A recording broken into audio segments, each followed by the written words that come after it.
Alright guys, today we're going to go over lines. So not 3D objects, but just lines, just all the basic lines that are in Rhino. Shouldn't be too long of a video, but first let's start off with, of course, I opened a new file, so I'm gonna go to properties. I have my mouse, there you go. Properties, units, let's just do feet. Remember that is 1, 2, 3, 4, 5, 6, 7, 8 for precision purposes, and click OK.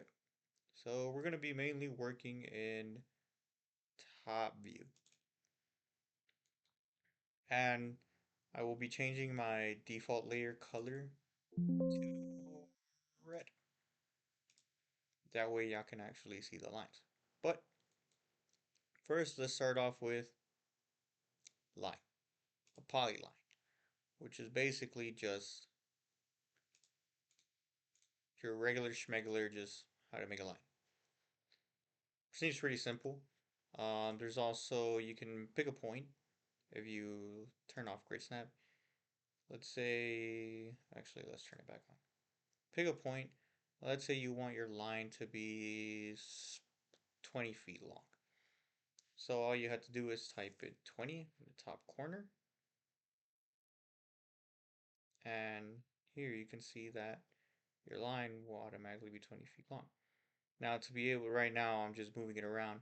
If you want to have it, so right now I have it right here. And it straightens all the way to this corner. Now to be able to do that, all you have to do is hit shift. So let's say I'm right here and I want it at right at the center, shift, and then you click, and there you go. Now it's wanting to make another line. If you only want to make one line, you want to right click and your line stays.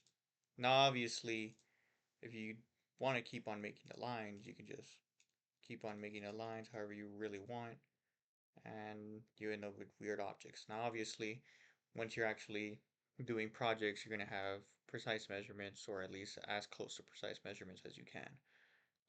So yeah, that's your basic line. There's other ways to do lines, like there's a line from the midpoint. So this is kind of like stretching out the line from the center. There is your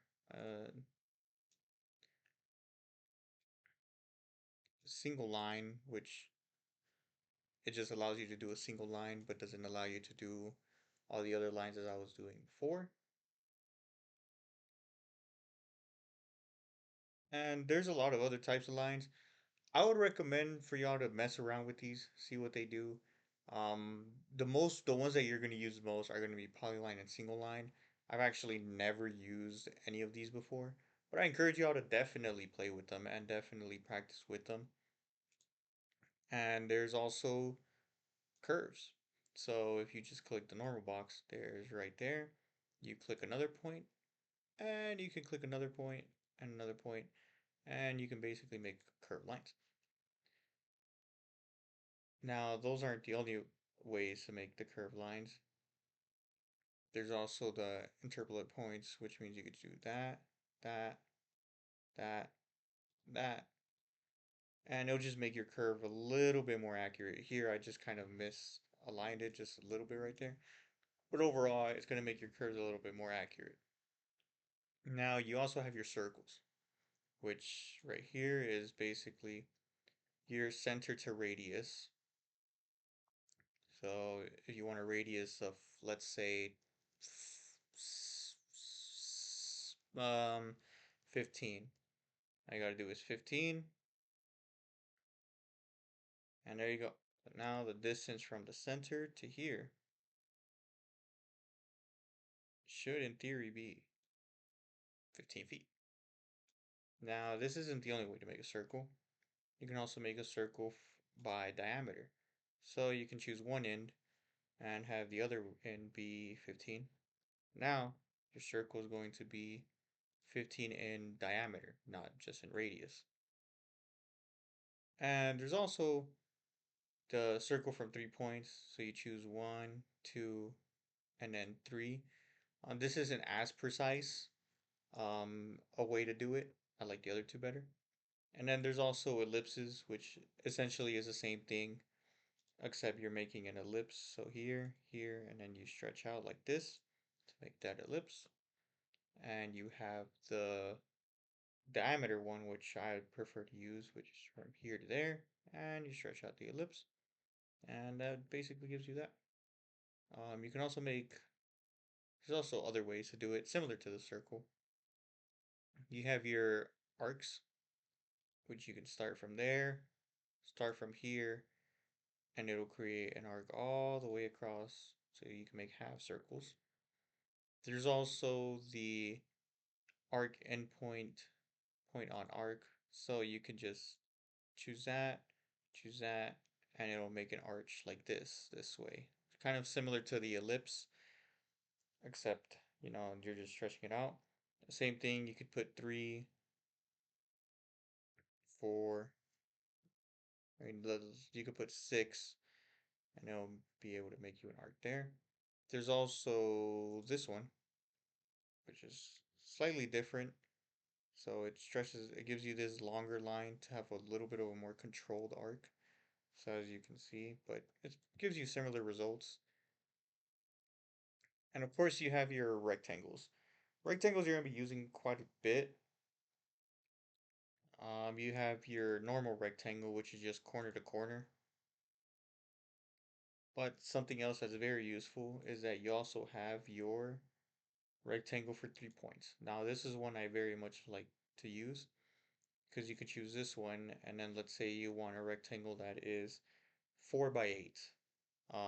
Obviously corner to corner you would have to measure out the whole 4 by 8, but here you could just put 4, shift, that way it's a straight line, and then you could put 8, shift, and it'll give you, if you type in distance, you can measure your box out to be from there to there, 8 feet, from here, there, 4 feet.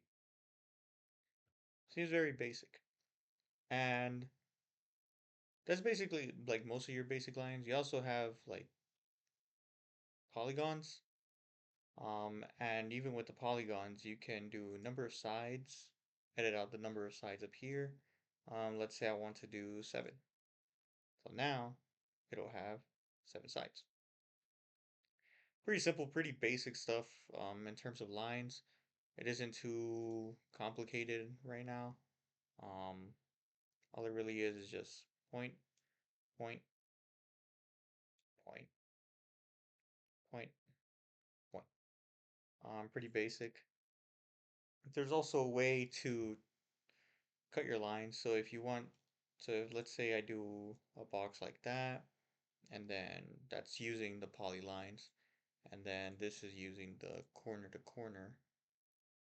Let's say I want to do that, and let's say I want to eliminate these lines right here. Well, you could choose this box right here, type in trim, and you want to select these lines. And now you want to go, you want to click out, or you want to click this arrow here, and then click out. There you go. Line's not there. Give you this box here and this entire box right there. Now, obviously, if you want the lines back, I mean, the simplest way to do it would be doing this and this. And you can select this line, that line, type in join, and 2 joins close it to 1 closed curve. So now they're closed curves. Which, by the way, the difference between a closed curve and an open curve is essentially you can have that box right there, and let's make this box right here. In the top corner, it'll tell you 1 open curve added to selection for the one that isn't fully completed. And for this one, it'll tell you 1 closed curve added to selection. It's very important. And in lines, it's not extremely important. But once you start working with 3D objects, which I'll cover in the next video, it's very important to have closed objects because one, it'll improve your model making skills because you know everything is closed, everything isn't just made up of surfaces. And two, if you want to ever 3D print, you're gonna want them to be closed poly surfaces, for those reasons. So that's essentially like basics of lines as of now. There's also the break command, which you can break, select the curve to edit, and let's say I want to break it there. So now you press enter.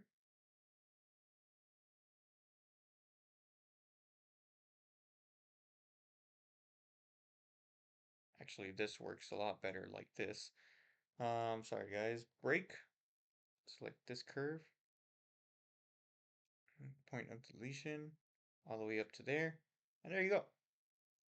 You click on one side, go all the way to the other, and it'll break your curve, essentially delete it, for lack of better words. Woo. Essentially delete it. So, to show you again, there's break, select that. Let's say you want to go from here to there. This isn't the most precise. There you go. Now you have a little opening right there. And of course, it's an open curve. Something else you could do with curves is make more curves by offsetting them. So you want to select this. You could do offset, and you can offset the curve outside, kind of making a border around it. Now here, the distance I have right now is 0.25, but you can always edit that. Let's say I want 2 feet. So now it's 2 feet inward, 2 feet outward. So now we have an offset of 2 feet. And to prove that, you can do distance and 2 feet up here, showing that. So there you go. That's the offset command.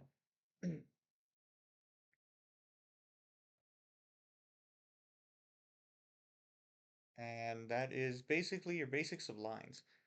It's just a quick little run through on different types of lines that you could do. Obviously, I will encourage y'all to mess around with these and like try to figure out other ways or like of the other methods to be able to make these lines. Because at the end of the day, what I tell you is just really basic. Just a really basic things to Rhino, just kind of to get y'all used to knowing what everything is. But overall, I want y'all to I want to encourage y'all to actually mess around in Rhino and like play around with all the lines that you can do and what you can do with them because that's how ultimately y'all are gonna learn. But anyways, thank you for watching this and I will catch y'all in the next video.